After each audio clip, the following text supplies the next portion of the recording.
Novel باغی writer تمیم آخری قسط۔ روحان خوشی خوشی حویلی میں داخل ہوا تھا، لیکن حویلی کی سجاوٹ وہاں مہمانوں اور خاص کر سامنے ہی پھولوں سے سجے جھولے پر آغا وجدان اور ان کے پہلو میں ہنستی مسکراتی ہوئی نمل کو بیٹھے دیکھ کر اسے حیرت کے ساتھ پریشانی بھی ہوئی تھی۔ وہاں خاندان کے سبھی لوگ موجود تھے ماں سوائے اس کی امی کے۔ وہ آہستگی سے چلتا ہوا ان کے پاس آیا۔ اسے دیکھ کر جہاں سبھی گھر والوں کو اس پر غصہ آیا تھا، وہیں اسے زندہ سلامت دیکھ کر آغا وجدان کے چہرے کا رنگ فک ہوا تھا۔ وہ جھولے سے اٹھ کھڑا ہوا اور اس کے ساتھ ہی نمل بھی اٹھ کھڑی ہوئی۔ وہ حیرت اور بے یقینی سے سامنے کھڑے روحان کو دیکھ رہی تھی، جو اسے عین نکاح والے دن چھوڑ گیا تھا۔ آج اس کی گود بھرائی کی رسم کی جا رہی تھی، کیونکہ اسے خوشخبری ملی تھی کہ وہ ماں بننے والی ہے، اور آج روحان کو اپنے سامنے دیکھ کر اسے اپنا ماضی یاد آ گیا تھا۔ روحان، اس کے منہ سے پھنسی پھنسی سی آواز نکلی۔ آغا وجدان کو خوف نے آ گھیرا کہ اب کہ شاید اس کی اصلیت سب کے سامنے کھل جائے گی، اس لیے اس نے روحان کو وہاں سے بھگانے کا سوچا۔ تم یہاں کیا کرنے آئے ہو؟ دفع ہو جاؤ یہاں سے۔ آغا وجدان نے اسے دھکا دیتے ہوئے وہاں سے نکالنے کی کوشش کی۔ آغا الیاس غصے سے داڑھے، کیوں آئے ہو تم یہاں؟ اب کیا رہ گیا تھا جسے تم لینے آئے ہو؟ ہماری زندگی بھر کی کمائی ہوئی ساری عزت تو تم مٹی میں ملا کر چلے گئے تھے، اب کیا لینے آئے ہو؟ میں نے ایسا کیا کر دیا ہے ماموں جو آپ مجھ پر اتنا غصہ ہو رہے ہیں؟ کیا سچ میں تم یہ سب سننا چاہتے ہو کہ تم نے کیا کیا تھا؟ آغا وجدان نے خوف سے تھوک نگلتے ہوئے کہا، ماموں آپ اسے یہاں سے چلتا کرے نا، یہ یہاں کیا کر رہا ہے؟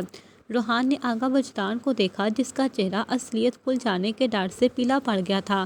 میں نے کچھ بھی غلط نہیں کیا تھا ماموں جان، بہت اچھی اداکاری کر لیتے ہو تم۔ بہت دیر کر دی تھی میں نے تمہیں پہچاننے میں، بالآخر تم بھی اپنے باپ پر ہی گئے نا۔ مجھے اپنے باپ کے ساتھ کمپیئر مت کریں۔ اچھا تو تم نے کیا صلہ دیا ہماری محبتوں اور محنتوں کا؟ میں نے تمہیں پڑھایا لکھایا بڑا کیا، اور سب سے بڑھ کے اپنی اکلوتی بیٹی کا رشتہ تمہیں سونپ دیا، اور تم نے جواب میں کیا کیا؟ عین نکاح والے دن ہم سب کو ذلیل کر کے بھاگ گئے۔ کیا میں بھاگ گیا تھا؟ اس نے بے یقینی سے آغا الیاس اور سامنے کھڑی سر جھکائے روتی ہوئی نمل کو دیکھا۔ میں نے ایسا کچھ بھی نہیں کیا تھا ماموں جان، میں نے ایسا کچھ بھی نہیں کیا تھا، وہ سب کسی کی چال تھی، سازش تھی وہ سب۔ کیا کہہ رہے ہو تم؟ یہی کہ وہ سارا کیا دھرا آغا وجدان کا تھا، یہ سب کچھ انہوں نے ہی کروایا تھا۔ روحان نے ان سب کے سامنے آغا وجدان کا پورا کچا چٹا کھول کے رکھ دیا۔ سب بے یقینی سے کبھی روحان تو کبھی آغا وجدان کو دیکھ رہے تھے۔ کیا بکواس کر رہے ہو تم؟ میں نے ایسا کچھ بھی نہیں کیا تھا۔ آغا وجدان نے روحان کے گریبان پکڑتے ہوئے غصے سے کہا، یہ بکواس نہیں ہے، یہی سچ ہے آغا جی۔ روحان نے اس کی گرفت سے اپنا گریبان چھڑاتے ہوئے کہا، اگر آپ لوگوں کو یقین نہیں آ رہا تو میں ابھی اور اسی وقت ماجد اور شفیق کو کال ملا کر انہیں یہی بلا لیتا ہوں، پھر سب کو یقین آ جائے گا۔ نہیں، تم ایسا کچھ نہیں کرو گے روحان۔ آغا وجدان پاگل بنا اس کی طرف جھپٹا۔ تم مر کیوں نہیں گئے؟ 2 بار مارنے کی کوشش کی لیکن تم پھر بھی زندہ ہو، مر کیوں نہیں جاتے؟ مر جاؤ نا۔ آغا وجدان پاگلوں کی طرح روحان کا گریبان پکڑے چلا رہا تھا، اور اسی دوران اس کے منہ سے سچ بھی نکل گیا۔ آغا الیاس نے اسے بازو سے پکڑ کر اپنی طرف کیا اور ایک زناٹے دار تھپڑ اس کے گال پر رسید کر دی۔ آغا وجدان بے یقینی سے آغا الیاس کو دیکھنے لگا۔ تم اس قدر گر جاؤ گے میں سوچ بھی نہیں سکتا تھا۔ میرا یقین کرے، وہ سب میں نے نہیں کیا، میں نے نہیں کیا، میرا یقین کرے۔ آغا وجدان سب کو یقین دلانے کی کوشش کر رہا تھا، لیکن ان سب نے نفرت سے ان سے اپنی نگاہیں پھیر لی تھیں۔ اس نے نمل کی طرف دیکھا، جو نفرت اور حقارت سے آغا وجدان کو دیکھ رہی تھی۔ نمل، میرا یقین کرو، میں نے ایسا کچھ بھی نہیں کیا، روحان جھوٹ بول رہا ہے۔ کیسی حقیقت تھی یہ؟ نمل کو تو یقین ہی نہیں آ رہا تھا کہ یہ سب آغا وجدان کا کیا دھرا تھا۔ آغا وجدان نے اس کے ساتھ یہ سب کیا، وہ آغا وجدان جسے وہ آغا جی کہتے نہیں تکتی تھی، جس کی وہ بہت عزت کرتی تھی، اور بدلے میں انہوں نے اس کے ساتھ کیا کیا؟ دھوکہ۔ نمل روتی ہوئی وہاں سے چلی گئی اور اس کے پیچھے آغا وجدان۔ سچائی سننے کے بعد سب مجرم بنے اپنی اپنی جگہ شرمندہ کھڑے تھے۔ آغا الیاس نے اپنے بازو واقعے روحان کو سینے سے لگانا چاہا، لیکن روحان پیچھے کو ہٹ گیا۔ مجھے اب آپ لوگوں سے کوئی لینا دینا نہیں ہے، اور نہ ہی میں آپ لوگوں سے کوئی تعلق رکھنا چاہتا ہوں۔ اتنا بتا دے کہ میری امی کہاں ہیں، میں انہیں اپنے ساتھ لے جانے کے لیے آیا ہوں۔ ساجدہ بانو کا سن کر سب ایک دوسرے کو دیکھنے لگے۔ میری امی کہاں ہیں، بتاتے کیوں نہیں؟ ان سب کو یوں خاموش دیکھ کر روحان نے پوچھا۔ ہمیں نہیں پتا بیٹا کہ وہ کہاں چلی گئی۔ آغا اسماعیل شرمندگی سے گویا ہوئے۔ تمہارے جانے کے بعد ہم سب نے ان کے ساتھ بہت برا رویہ اختیار کیا اور پھر وہ گھر چھوڑ کر کہیں چلی گئی۔ چلی گئی؟ کہاں چلی گئی میری امی؟ آپ لوگ اتنے برے کیسے ہو سکتے ہیں؟ آپ لوگوں نے میری امی کو ذلیل کر کے یہاں سے نکال دیا۔ اتنے برے کیسے ہو سکتے ہیں آپ لوگ؟ روحان روتے ہوئے یہ سب کہہ رہا تھا اور وہ سب شرمندگی سے سر جھکائے کھڑے تھے۔ تم فکر نہ کرو بیٹا، ہم سب انہیں ڈھونڈ لیں گے، آغا الیاس نے اسے دلاسا دیتے ہوئے کہا۔ آپ اتنے بے حساب اور سنگ دل کیسے ہو سکتے ہیں کہ ایک بے سہارا اور مجبور بہن کو گھر سے نکال دیا، جن کا آپ لوگوں کے سوا اس دنیا میں کوئی تھا ہی نہیں؟ کہاں گئی ہوں گی وہ؟ اگر انہیں کچھ بھی ہوا تو میں آپ لوگوں کو کبھی بھی معاف نہیں کروں گا۔ آغا الیاس اس کی طرف بڑھے لیکن روحان ہاتھ کے اشارے سے انہیں وہیں پر رکنے کا اشارہ کرتے ہوئے بولا، دور رہے مجھ سے، میرا اب آپ لوگوں سے کوئی لینا دینا نہیں ہے، میرے لیے اب آپ لوگ مر چکے ہیں، میں خود ہی اپنی ماں کو ڈھونڈ لوں گا، مجھے اب آپ لوگوں کا کوئی احسان نہیں چاہیے۔ یہ کہہ کر روحان روتے ہوئے وہاں سے نکل گیا۔ وہ پریشان تھا کہ نہ جانے اس کی ماں کہاں گئی ہوگی، اس کا اس دنیا میں کوئی اور تھا بھی تو نہیں۔ یہ محسنہ اور عدنان کے ولیمے کے ٹھیک دوسرے دن کی بات تھی جب اسے نوید نے بتایا کہ نوال فاطمہ کی اس کے باز یاسر سے شادی ہو گئی ہے۔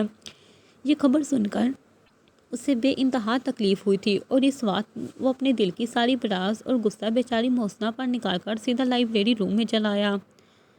ایزا سے یہ سب اب برداشت سے باہر تھا۔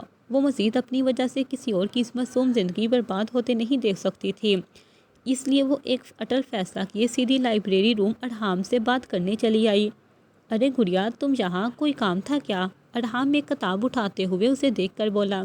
جی بھیا، مجھے آپ سے ایک بہت ہی اہم اور ضروری بات کرنا تھی۔ کیسی بات؟ ارحام نے اسے دیکھا۔ معمول کی نسبت وہ آج کافی سیریس لگ رہی تھی۔ وہ کتاب شیلف پر رکھتا اس کے پاس چلا آیا۔ گڑیا کیا بات ہے؟ کوئی پریشانی ہے؟ ارحام شفقت سے اس کے سر پر ہاتھ رکھتے ہوئے پوچھنے لگا۔ سہارا ملتے ہی وہ ارحام کے سینے سے لگ کر رو پڑی۔ کیا ہوا ایزا بیٹا، سب ٹھیک ہے نا؟ بھیا آئی ایم سوری۔ سوری لیکن کس لیے؟ آپ سے حقیقت چھپانے کے لیے۔ کیسی حقیقت؟ اور پھر ایزا نے جو حقیقت، یا پھر یوں کہو کہ جو سیاہ چہرہ رومانہ شہاب کا اسے دکھایا، یہ سنتے ہی وہ غصے میں آتا ایزا پر چیخا۔ یہ کیا بکواس کر رہی ہو تم؟ ہاں جانتی بھی ہو کہ تم کس بارے میں یہ سب کہہ رہی ہو؟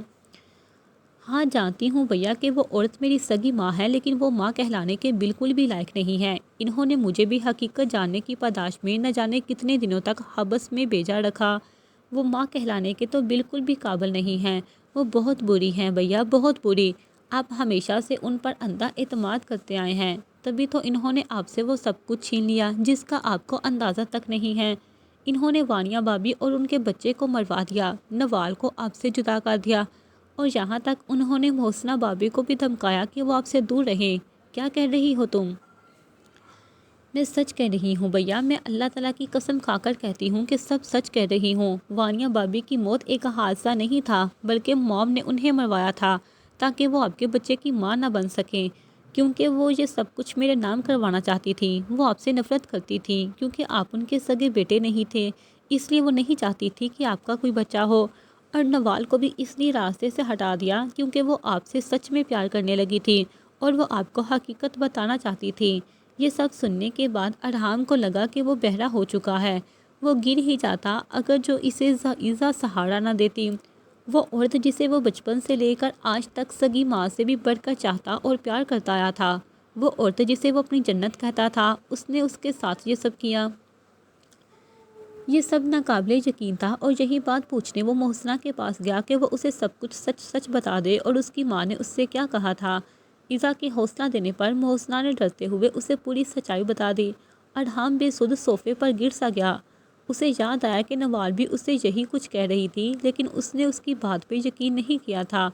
اس رات وہ بہت رویا تھا اور محسنہ ہی تھی جو اس کا سہارا اور ہمت بنی تھی۔ اور پھر ارحام شہاب نے اپنی ماں کو اس کے کیے کی سزا دلانے کا فیصلہ کیا۔ اتنی صبح سویرے پولیس کو اپنے گھر پر دیکھ کر رومانہ شہاب حیرت سے بولی۔ یہ پولیس یہاں کیا کر رہی ہے؟ رومانہ شہاب پاس کرے ارحام کو دیکھتے ہوئے بولی۔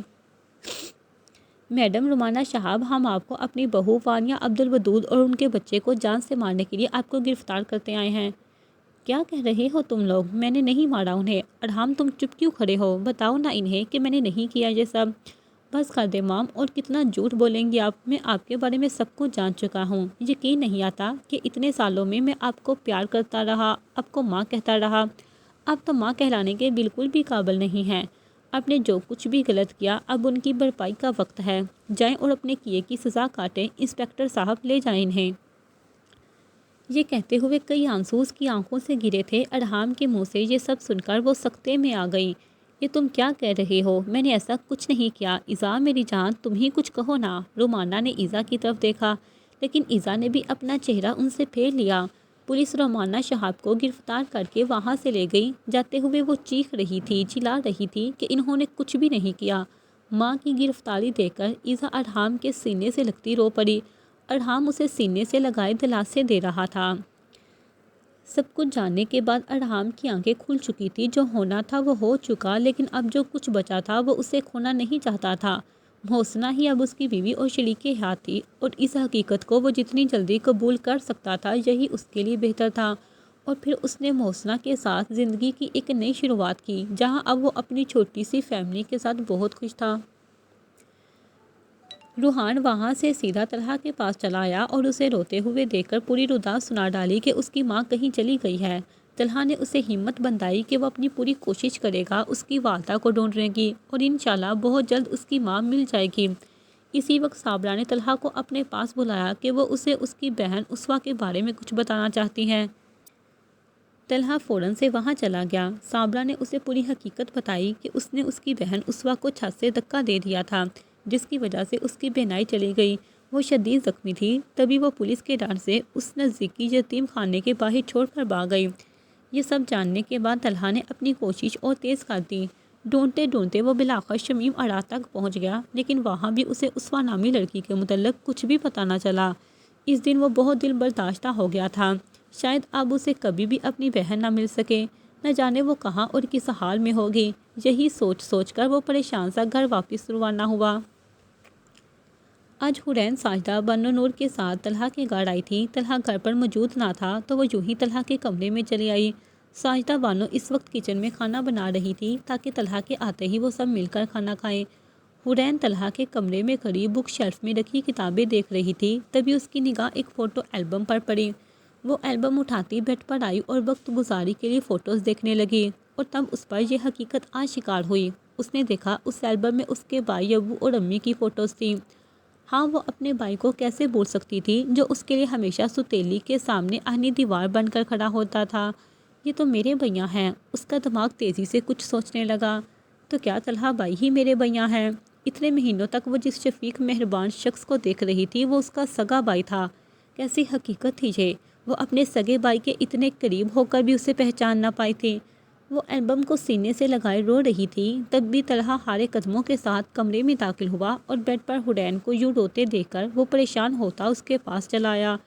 گڑیا کیوں رو رہی ہو؟ کیا ہوا ہے؟ آواز سنتے ہی حورین نے سر اٹھا کر اسے دیکھا جو پریشانی سے اسے دیکھ رہا تھا۔ طلحہ بھائی، وہ اسے پکارتی سینے سے جا لگی۔ کیا ہوا ہے بیٹا؟ کیوں رو رہی ہو؟ طلحہ بھائی، میں نے آپ کو بہت یاد کیا، آپ کہاں چلے گئے تھے؟ میں یہی تھا گڑیا، تم رونا بند کرو۔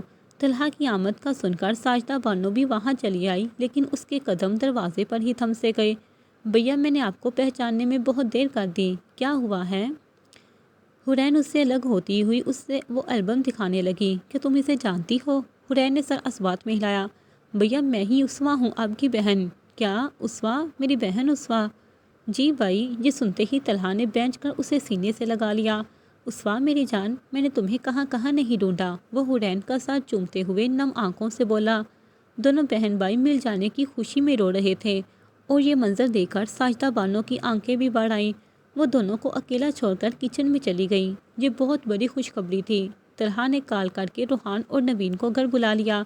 وہ دونوں بھی طلحہ بھائی کی بہن کو دیکھنے کا اشتیاق لیے سیدھا وہاں چلے آئے۔ ساجدہ بانو اس وقت کچن میں کھڑی چائے بنا رہی تھی۔ روحان، نوین، طلحہ اور حورین لاؤنج میں بیٹھے باتیں کر رہے تھے۔ طلحہ بھائی، اسے کہتے ہیں بچہ، بغل میں ڈنڈورا شہر میں۔ آپ نے اسے کہاں کہاں نہیں ڈھونڈا، اور دیکھے یہ آپ کے سامنے اپنے گھر میں ہی تھی۔ ہاں، صحیح کہا تم نے۔ میں اللہ تعالیٰ کا بہت شکر گزار ہوں کہ مجھے میری اسوہ مل گئی۔ اسی وقت ساجدہ بانو چائے کی ٹرے وہاں آئی اور جو ہی ان کی نگاہ سامنے کو اٹھی اس کے ہاتھ سے چائے کی ٹرے چھوٹ کر نیچے جا گری۔ روحان کر گرتے ہی ٹوٹ کر کیچی کیچی ہو گئی۔ اسی وقت وہ سب بھی ساجدہ بانو کی طرف متوجہ ہوئے اور روحان کو لگا کہ وہ کوئی خواب دیکھ رہا ہے۔ امی! وہ دوڑ کر ماں کے سینے سے جا لگا۔ میرا بچہ، میرا روحان!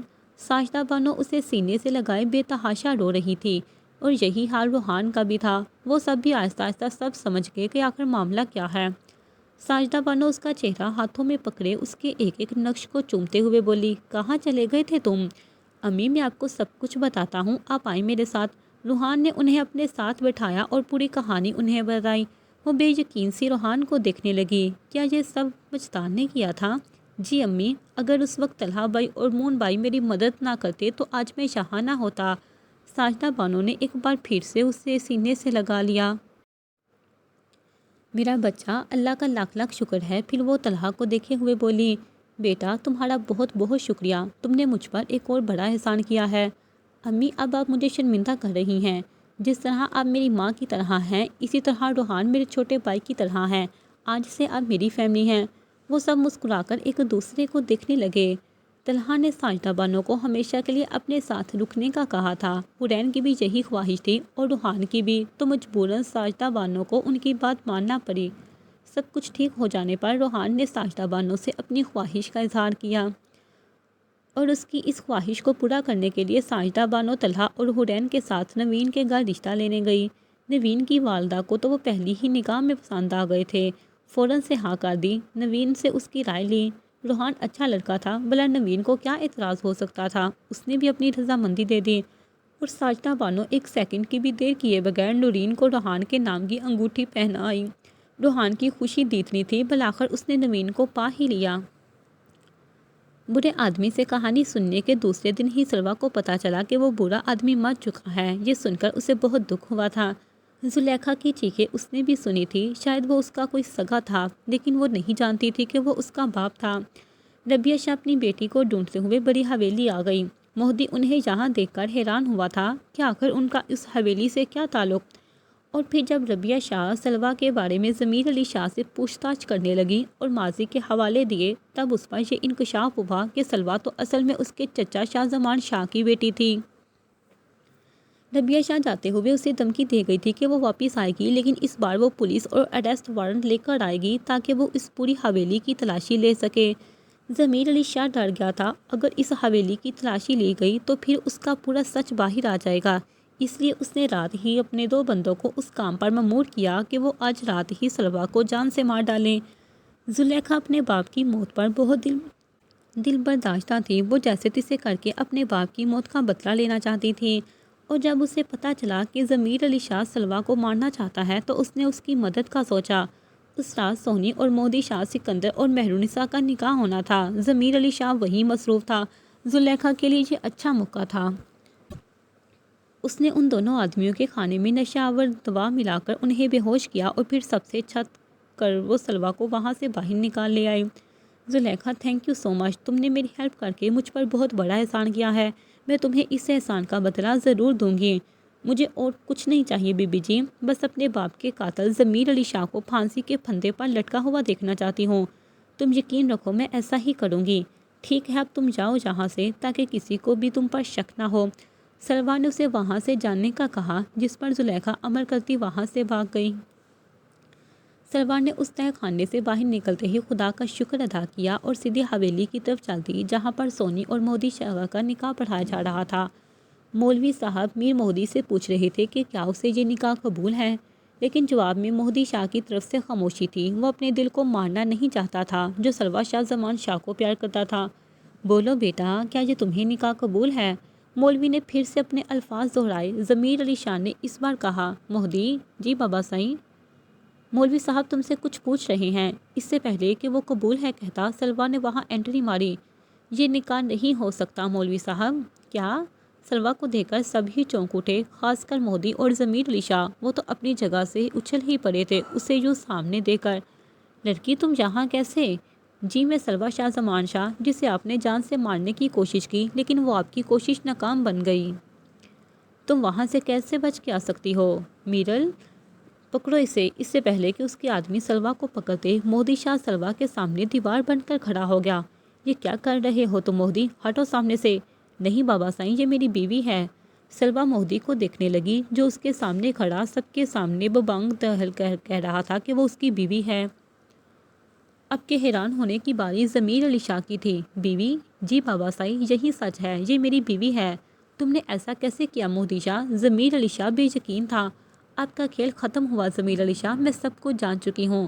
سلوا نے ان سب کے سامنے اس کی سچائی کھول کر بیان کر دی۔ مہدی شاہ تو اپنی جگہ سے ہل ہی نہیں پایا۔ کیا یہ سب سچ ہے بابا سائیں؟ اسی لیے تو آپ ہم میں سے کسی کو بھی وہاں جانے نہیں دیتے تھے۔ آپ نے میرے بابا سائیں، دادا سائیں اور چاچا سائیں کو مار ڈالا۔ نہیں، یہ لڑکی جھوٹ بول رہی ہے، ایسا کچھ بھی نہیں ہے۔ میں اس لڑکی کو چھوڑوں گا نہیں، میں اسے جان سے مار ڈالوں گا۔ اس سے پہلے کہ ضمیر علی شاہ سلوا کو کوئی نقصان پہنچاتا، ربیہ شاہ اسی وقت پولیس لے کر وہاں آ گئی۔ پولیس نے ضمیر علی شاہ کو اریسٹ کر لیا اور حویلی کی تلاشی لینے پر انہیں وہ تہہ خانہ مل گیا اور ساتھ میں ان لوگوں کی قبریں بھی جنہیں ضمیر علی شاہ نے بے دردی سے مار ڈالا تھا۔ سب اپنی اپنی جگہ حیرت بے یقینی سے کھڑے تھے کہ ایسا سچ جس سے وہ اتنے سالوں تک بے خبر تھے۔ پولیس ضمیر علی کو گرفتار کر کے لے گئی اور اپنی بیٹی کے صحیح سلامت مل جانے پر ربیہ شاہ نے اسے سینے سے لگا لیا۔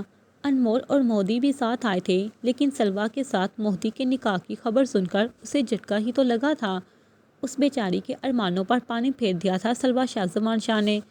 ضمیر علی شاہ کے گرفتار ہونے سے مہدی کی سونی اور مہرونسا کی مزدور سکندر سے جان چھوٹ گئی تھی۔ اب وہ بالکل آزاد تھے۔ امیر علی شاہ کو اس گاؤں کا نیا سردار بنایا گیا۔ فرا، بطول اور سیری خوش تھی کہ اس کی سہیلی کی جان اور زندگی عذاب ہونے سے بچ گئی۔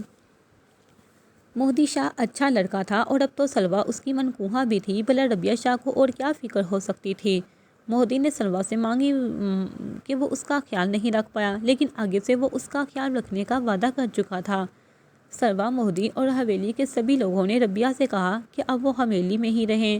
سب کی رائے اور اصرار پر بلاخر وہ مان گئی۔ مہرونسا، فرا، سیرش اور بطول کے ساتھ واپس شہر چلی آئی۔ فرا نے کال پہ طلحہ کو یہ خوشخبری سنائی تھی کہ مہرونسا کی شادی نہیں ہو سکی۔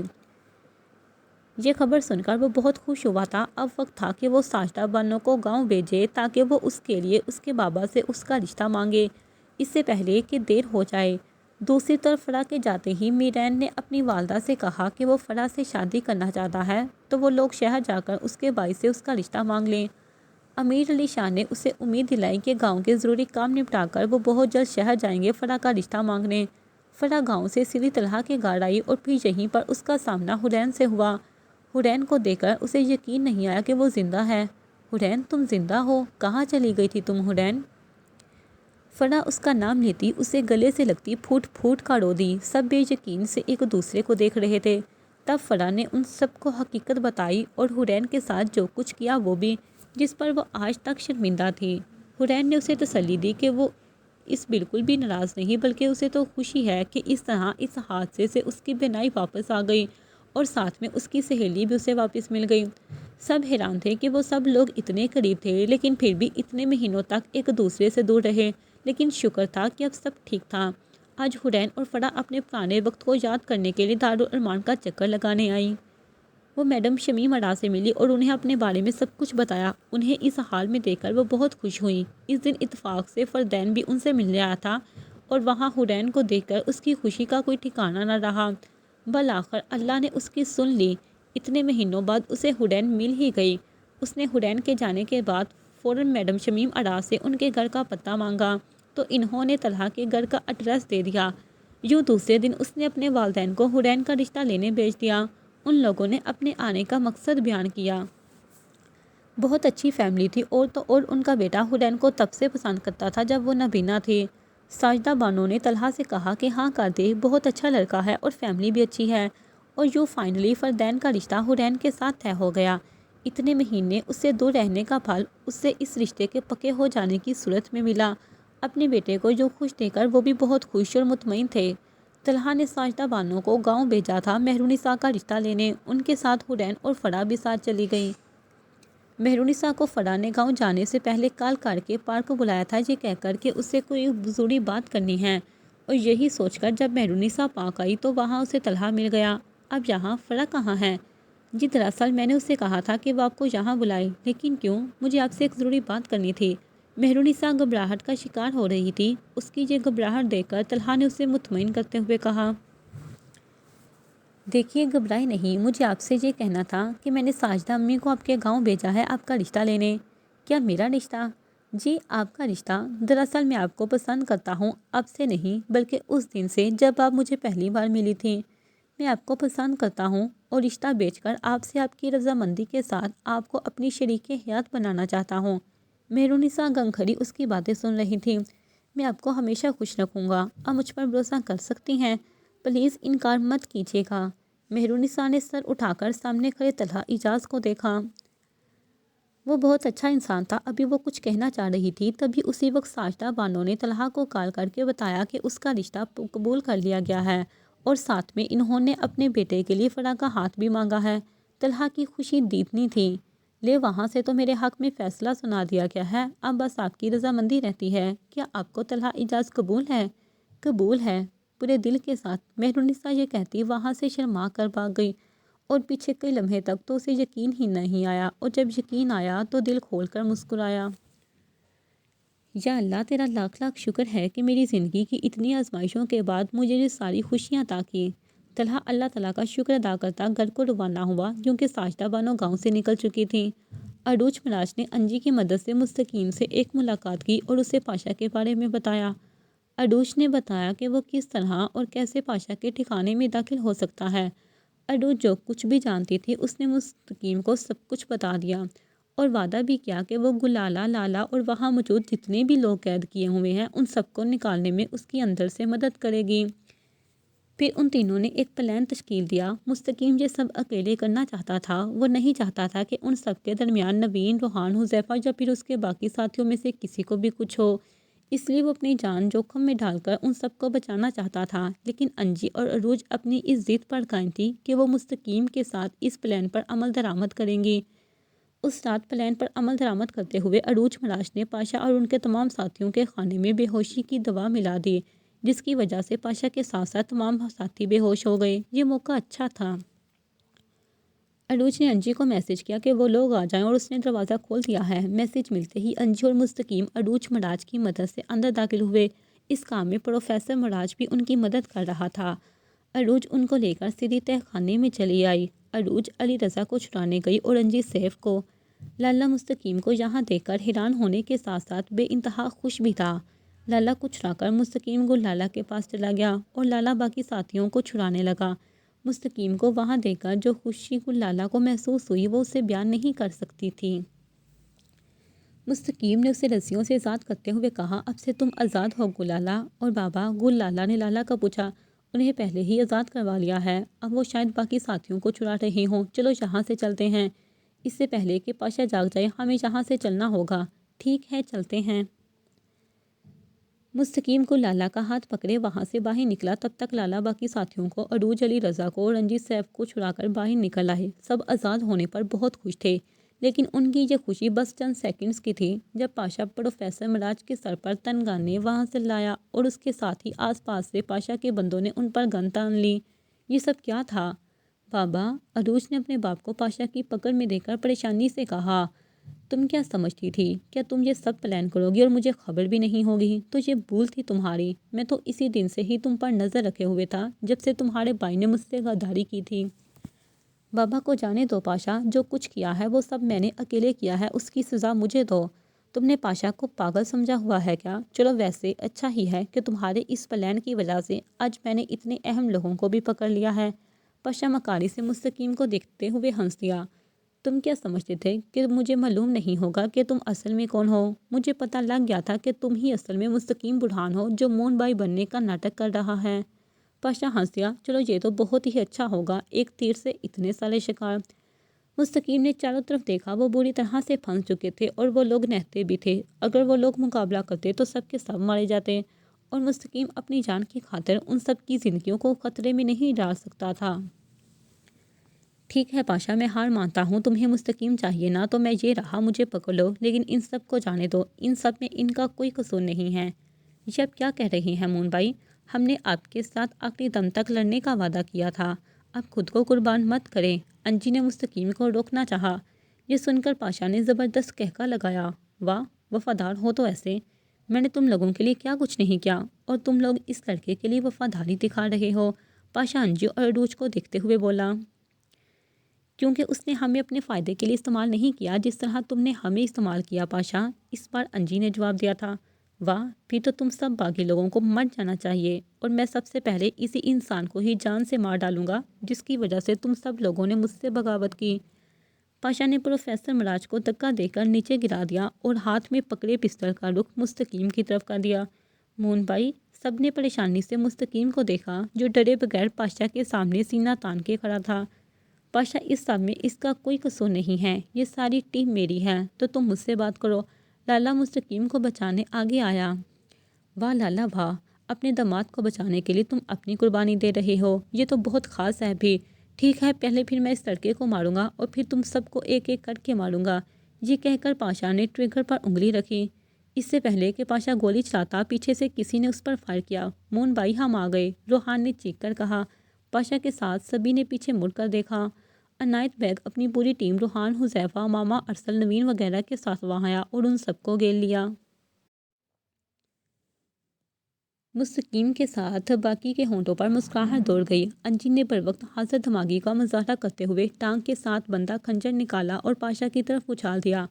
پاشا جو کہ مستقیم پر گولی چلانے ہی والا تھا، انجی کا پھینکا گیا خنجر اس کے پستل والے ہاتھ میں جا لگا اور وہ درد سے چلاتا نیچے بیٹھتا چلا گیا۔ پستل اس کے ہاتھ سے چھوٹ کر نیچے جا گرا۔ گڈ شاٹ، دانیال نے مسکرا کر انجی کو شاباش دی۔ باقی سب نے بھی اسے شاباش دی۔ پاشا اپنا ہاتھ پکڑے درد سے بلبلا رہا تھا۔ ارسل اور حذیفہ نے پاشا کو پکڑ لیا۔ چھوڑو مجھے، چھوڑو، پاشا خود کو چھڑانے کی ناکام کوشش کر رہا تھا۔ لالا نے پاشا کے آدمیوں کو ہتھیار ڈالنے کا کہا جس پر عمل کرتے ہوئے اپنی جان کی امان پا کر ان سب نے اپنے اپنے ہتھیار ڈال دیے۔ گدھاڑو، تم لوگوں نے ہتھیار کیوں ڈالے؟ پاشا ان سب پر غضبناک ہوا۔ چلو پاشا کے ساتھ ساتھ ان سب کو لے جا کر اسی قید خانے میں بند کر دو جہاں پر ہم سب قید تھے، تاکہ یہ سب بھی اس تکلیف کا مزہ چکھ سکیں جو ہمیں ملتی رہی۔ ارسل، حذیفہ، باقی ساتھی ان سب کو پکڑ کر اسی تہہ خانے میں لے گئے۔ پاشا چیخ رہا تھا، چلا رہا تھا، لیکن کوئی بھی اس پر دھیان نہیں دے رہا تھا۔ میں تم سب لوگوں کو مار ڈالوں گا، میں پاشا ہوں، میں سلطان پاشا ہوں، گینگسٹر کی دنیا کا بے تاج بادشاہ، میں واپس آؤں گا اور تم سب کو ایک ایک کر کے مار ڈالوں گا۔ سیف نے عنایت بیگ کو دیکھا، شرمندگی سے سر جھکا لیا۔ آؤ میرے پاس بابا۔ سیف دوڑ کر عنایت بیگ کے گلے سے جا لگا اور پھوٹ پھوٹ کر رو دیا۔ ڈیڈ مجھے معاف کر دے، مجھ سے غلطی ہو گئی۔ کوئی بات نہیں بیٹا، غلطی بچوں سے ہی تو ہوتی ہے اور والدین کا کام ہی ہے بچوں کو معاف کر دینا۔ مت رو، چلو اس سے ملو، یہ تمہاری بہن ہے۔ عنایت بیگ نے پاس کھڑی امامہ سے اسے ملایا۔ کیسے ہو بھائی؟ میں بالکل ٹھیک ہوں۔ اور یہ منہاس ہے تمہارا ہونے والا بہنوئی۔ ہیلو، ہائے۔ ان دونوں نے ایک دوسرے سے مصافحہ کیا۔ مصافحہ کرتے ہوئے ارسل کی نگاہ پاس کھڑی امامہ کی طرف اٹھی جو اسے ہی دیکھ رہی تھی۔ ارسل کے دیکھنے پر وہ خوشیانی سی ہو کر ادھر ادھر دیکھنے لگی۔ اس کی اس حرکت پر ارسل مسکرائے بغیر نہ رہ سکا۔ دانیال اور عروج پروفیسر مراج کے سینے سے لگے کھڑے تھے۔ آج ان تینوں کو بھی بالآخر پاشا کی غلامی سے آزادی مل گئی۔ پروفیسر مراج نے ان سب کا شکر ادا کیا۔ مستقیم نے ان سب کو دیکھتے ہوئے پوچھا، تم سب لوگوں کو اس کی خبر کیسے ہوئی؟ دانیال نے انجی کی طرف دیکھتے ہوئے کہا، مون بھائی، انجی نے ہمیں آپ کے اس پلان کے بارے میں بتایا تھا، شکر ہے کہ ہم وقت پر آ گئے۔ انجی نے؟ مستقیم نے انجی کو دیکھا جو زبان دانتوں تلے دبائے مسکرا کر بولی، آئی ایم سوری مون بھائی، لیکن میں آپ کو کسی پریشانی یا کسی تکلیف میں نہیں دے سکتی تھی، اس لیے آپ کے منع کرنے کے باوجود میں نے خاموشی سے جا کر دانیال کو اس بارے میں بتایا کہ ہمارے یہاں آنے کے بعد وہ ہمارے پیچھے بیک اپ بلائے۔ مستقیم مسکرایا اور آگے بڑھ کر اس کے سر پر دست شفقت رکھا۔ بہت اچھا کیا تم نے، اور آج تم نے میرے ساتھ ساتھ ہم سب کی بھی جان بچائی، ویل ڈن۔ مستقیم سے شاباشی پا کر انجی خوش ہو گئی۔ اب مستقیم ان سب سے گویا تھا، بہت بہت شکریہ آپ سب لوگوں کا، جس کا کسی نے بھی اس مشن میں ہمارا ساتھ دیا۔ ہمیں وہ سب مل گیا جو ہم چاہتے تھے۔ آج آپ سب کی وجہ سے ہم نے ایک برائی کا خاتمہ کر دیا۔ آپ لوگوں کا ایک بار پھر سے شکریہ۔ ہمارا ساتھ بس یہیں تک کا تھا۔ اب سے آگے آپ جا کر اپنی ایک اچھی اور بھرپور زندگی گزار سکتے ہیں۔ وہ لالا کی طرف دیکھتے ہوئے گویا ہوا، لالا آج سے ہماری ایک ٹیم ہوگی اور اس کا بس ایک ہی کام اور مقصد ہوگا، اور وہ ہوگا ان بے بس، مجبور اور بے سہارا لوگوں کی مدد کرنا۔ جو پاشا جیسے ظالم لوگوں کی بین چڑھ جاتے ہیں۔ ہم اپنی طاقت اور قوت پاشا جیسے برے لوگوں کی خلاف استعمال کریں گے۔ اب کی بار روحان گویا ہوا، نہیں مون بھائی، ہم نے آپ سے وعدہ کیا تھا کہ مرتے دم تک آپ کا ساتھ نہیں چھوڑیں گے۔ ہم آپ کے ساتھ تھے، ساتھ ہیں اور آپ کے ساتھ رہیں گے۔ ہاں ہاں مستقیم، بالکل ہم آپ کے ساتھ ہیں۔ باقی سب نے بھی یہی بات دہرائی اور ہم سب آپ کی اس ٹیم میں شامل ہو کر آپ کا ساتھ دیں گے مون بھائی، ارسل نے کہا۔ بالکل ٹھیک کہہ رہے ہیں، یہ بہت اچھا کام کیا ہے اور میری پوری سپورٹ آپ لوگوں کے ساتھ ہے۔ عنایت بیگم نے اپنی پوری سپورٹ دستیاب کی۔ مستقیم نے مسکرا کر ان سب کو دیکھا۔ چلو پھر ٹھیک ہے، جیسے تم سب لوگ چاہو۔ ہاں مون بھائی، اور اب تو ہم نے آپ کی شادی بھی کروانی ہے، روحان نے اشارے سے کہا، جس پر مستقیم کے ساتھ وہ لالا اور باقی سب ہنس دیے۔ عنایت بیگ اور لالا مسکرا کر اس نوجوان پارٹی کو دیکھنے لگے، وہ بہت خوش تھے۔ چلو آج بچوں کی پارٹی، میں آپ سب لوگوں کو اپنے گھر میں شاندار ڈنر کے لیے مدعو کرتا ہوں، چلو چل کر مزے کرتے ہیں۔ یاہو، سب خوشی سے چیخے۔ عنایت بیگ کی رہنمائی میں سب ہنستے مسکراتے وہاں سے روانہ ہوئے۔ ختم شد۔ ناول کے حوالے سے آپ کی رائے کے منتظر۔ لکھاری ناولز یوٹیوب چینل سبسکرائب کریں۔